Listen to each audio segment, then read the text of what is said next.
We welcome you to Video Game News on this Tuesday night, August 13th, 2024. We are I'm trying to follow developing stories, but we begin with our top story tonight.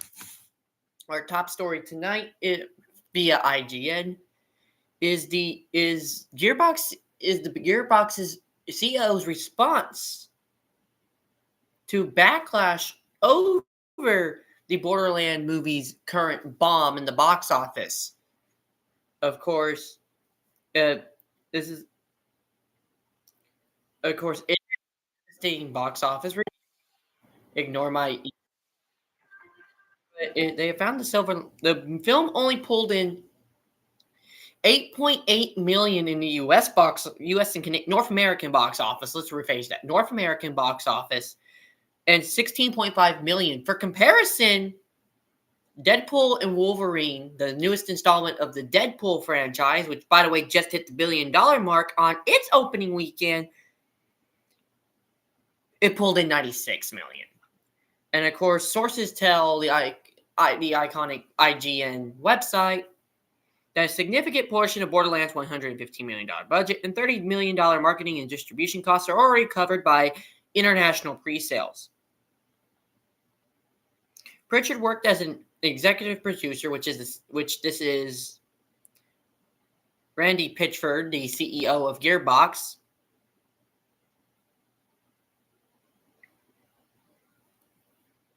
He took to Twitter, or X, formerly known as Twitter, the same weekend, on box opening weekend, to highlight the positive takeaway from all the backlash.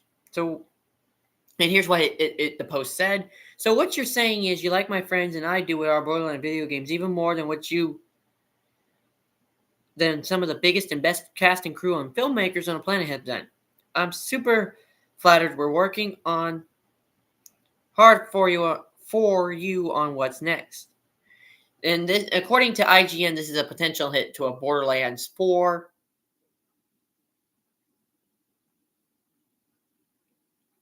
And of course,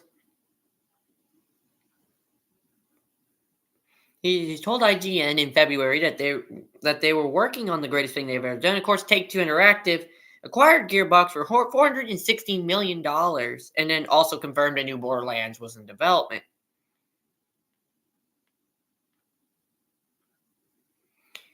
And of course, Take-Two CEO Strasik Senik previously urged people to give the film a chance, despite the negative critical reception that emerged from early reviews, telling IGN a lot of people really worked hard on it. The underlying intellectual property is phenomenal. The cast is amazing. I like the look and feel is really terrific.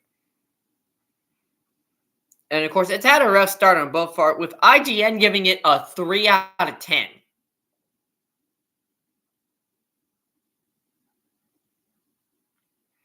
And while video game flops have been common, we all remember Super Mario Brothers 93.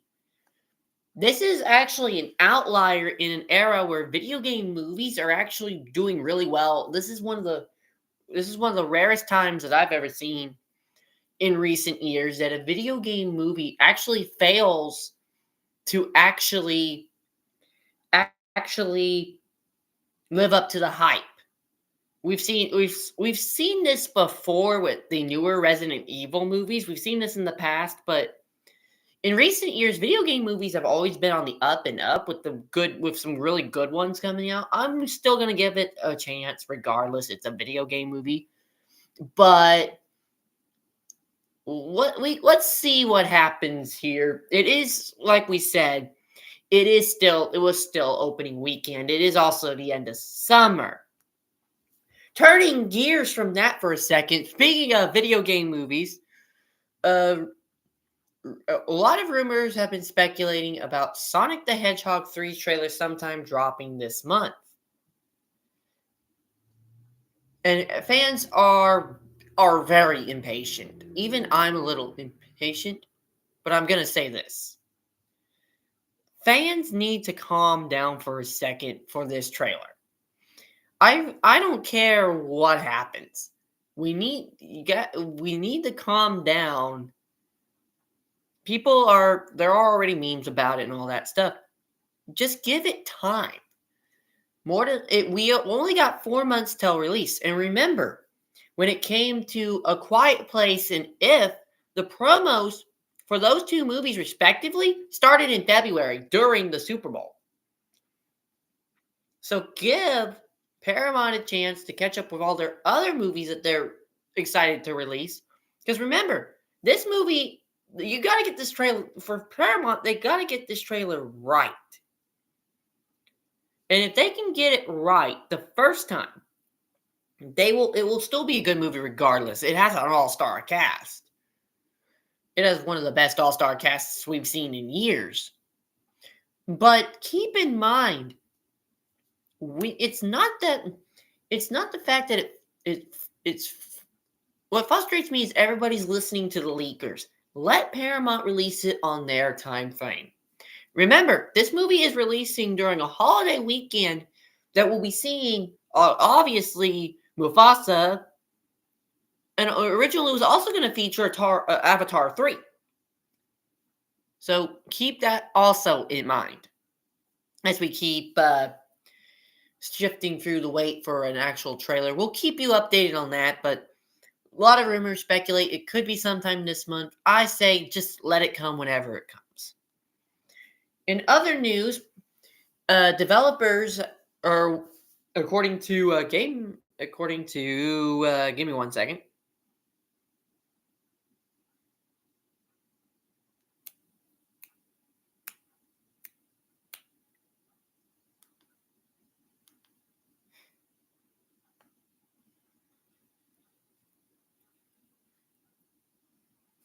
Give me a second. I really need. According to GameSpot, this is relating to the potential start of the 10th generation of video game consoles. And this was as of 3 hours ago. Switch 2 is not coming before April 2025, according to GameSpot. The developers reportedly say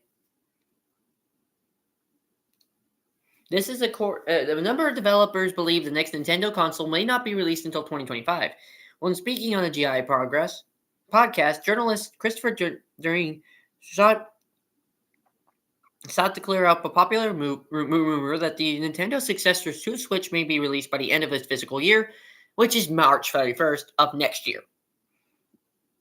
They don't expect, and a lot of developers expects it to launch at any time this year, which is on par for what Nintendo has said. We're not going to release a potential announcement for this until we get through the rest of the 2024 year, because there's still a lot of games left for Nintendo to release. And of course, we still have some other really big releases coming up too, including Sonic and Shadow Superstars on October 25th. There's a couple of other good games that are also expected to come out in the coming months too. A bunch of people say it could be coming out through April and May, and we've heard all of this before.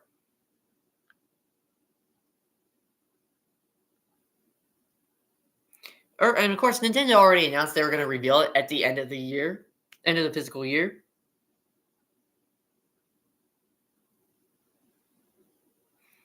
And there has already been a lot of rumors that they're going to make a lot of good games for it. There's rumors of a Heroes remaster in the works for Sonic fans.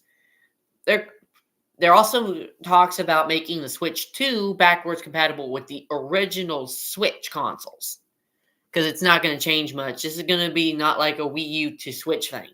Because we all remember the dramatic change we saw from the Wii U to the Switch. But the Switch is, and this is on a related note to that topic too. If this is truly the last hurrah for the Switch, There are 1.1 million units away. This was over the weekend I read this. 1.1 units away from surpassing the PlayStation 2 on the all-time best-selling console list. Nobody's ever achieved that, ever. Nobody's ever surpassed the PS2, and they're only 1.1 million units away from surpassing that. Could they potentially surpass that by the end of the fiscal year? More than it's potentially.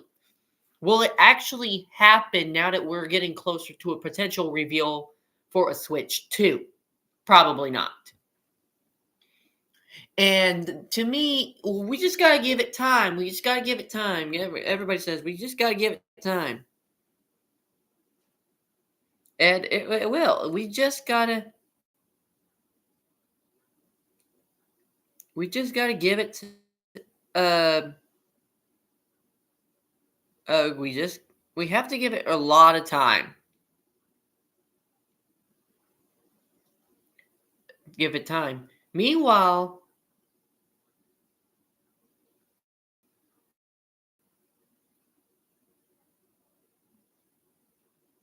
we are still following other gaming news. But there isn't really a lot to report about other than the Borderlands situation, which I just discovered it as a headline that on Borderlands 3, surprisingly, even though the movie's flopping in theaters, has actually surged in popularity following the release of the movie. And so that's pretty good.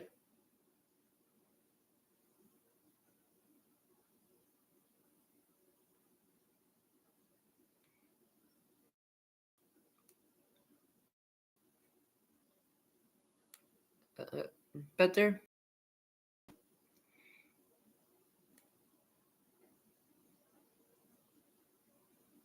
And then, of course, there's a new potential release window for the Switch 2. Look, this is according by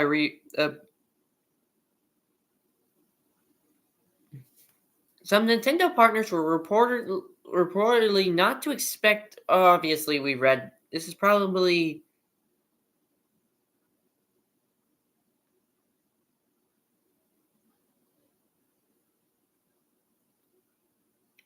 This is some of the stuff we've already covered. This is from Game Rant.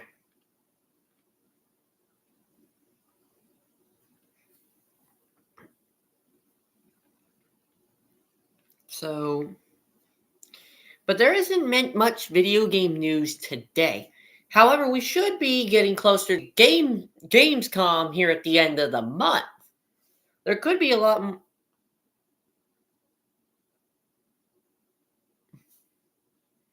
And so far, there isn't really big news right now. Some of the stories.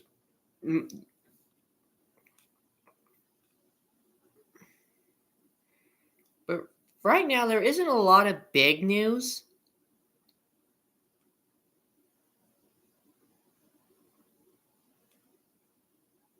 And of course, today we've also heard that Game Informer is shutting down. I'm sorry for those that heard about that.